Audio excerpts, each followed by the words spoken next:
तीसरा अध्याय भगवान के अवतारों का वर्णन।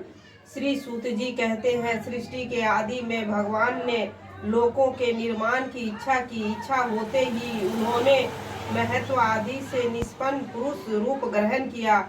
उसमें 10 इंद्रियां, 1 मन और 5 भूत, ये 16 कलाएं थी। उन्होंने कारण जल में शयन करते हुए जब योग निद्रा का विस्तार किया, तब उनके नाभि सरोवर में से एक कमल प्रकट हुआ और उस कमल से प्रजापतियों के अधिपति ब्रह्मा जी उत्पन्न हुए। भगवान के उस विराट रूप के अंग प्रत्यंग में ही समस्त लोकों की कल्पना की गई थी।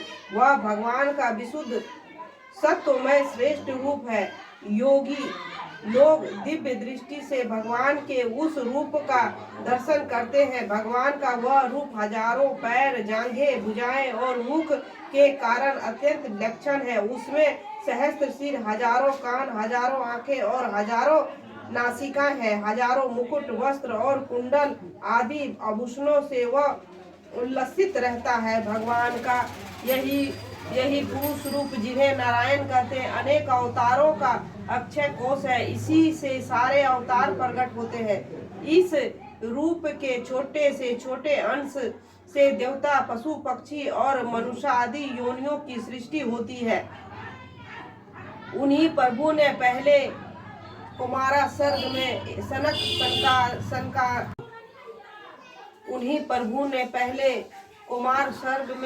सनकानंद, सनातन और सनत कुमार, इन 4 ब्राह्मणों के रूप में अवतार ग्रहण करके अत्यंत कठिन अखंड ब्रह्मचर्य का पालन किया। दूसरी बार इस संसार के कल्याण के लिए समस्त यज्ञों के स्वामी उन भगवान ने ही रसातल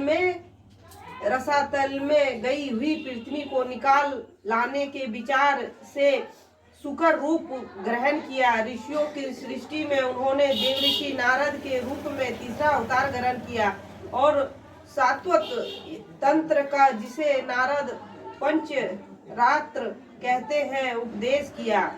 उसमें कर्मों के द्वारा किस प्रकार कर्म बंधन से मुक्ति मिलती है, इसका वर्णन है। धर्मपत्नी मूर्ति के गर्भ से उन्होंने नर नारायण के रूप में चौथा अवतार ग्रहण किया। इस अवतार में उन्होंने ऋषि बनकर मन और इंद्रियों का सर्वथा संयम करके बड़ी कठिन तपस्या की।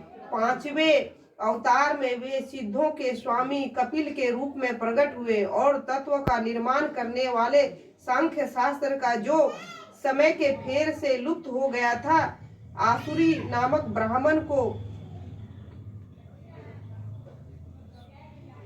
को उपदेश किया। अनसुईया के वर मांगने पर 6ठे अवतार में वे अत्रि की संतान दत्तात्रेय हुए। इस अवतार में उन्होंने अल्क एवं प्रहलाद आदि को ब्रह्म ज्ञान का उपदेश किया।